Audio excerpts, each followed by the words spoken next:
In the summer of 2020, Professor Ed Simons of the Royal Agricultural University was able to demonstrate that Anchor Church, or Anchor Caves in Derbyshire near Ingleby, was a construct of the 9th century. It was probably used by medieval or early medieval monks as a sort of place to go and dwell away from everywhere else. Since then, it's been used by various communities over the centuries, perhaps most notably by the Burdett family, where they used it as a kind of rustic picnicking site for their friends in the sort of 18th and 19th centuries. During the course of the 20th century, it's been subjected to various levels of vandalism, most recently in 2021, where there was a kind of concerted attack by vandals using spray paint, and using our specialist conservators. Transforming the Trent Valley Partnership has been working with the District Council, Historic England, and the landowner to get that paint removed. And we're going along today to see the results of what our conservators have managed to do.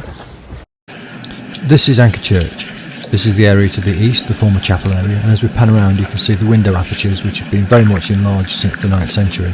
Surprisingly, old photographs show that much of that took place during the course of the 20th century.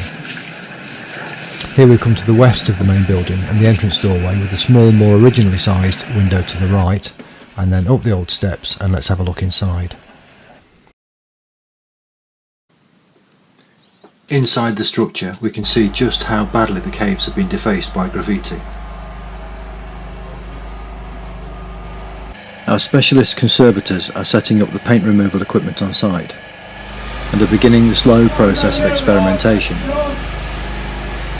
This equipment gives a high temperature, low pressure steam which slowly removes paint, layer by layer. The steam was heated to 150 degrees Celsius and the laborious job of removing the paint was undertaken.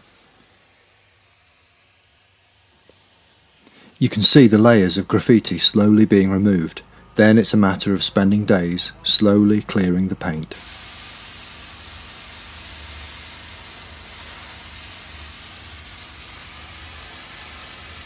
Three days later, inside the main body of Anchor Church, you can see the graffiti has been removed without damage to the sandstone walls.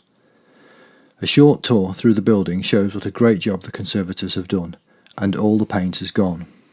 At the east end, the chapel area is now cleaned back to the stone without damage to the structure of the sandstone. This has been a successful outcome for all concerned, but mostly for the monument. It's the culmination of almost 18 months of planning and coordination, finding a team of specialist conservators with the skills to undertake the project, with advice from Historic England, the local conservation officer and archaeologists, to ensure we arrived at the right outcome. It's a fascinating monument, so please do come and visit. But if you do, leave your spray paint at home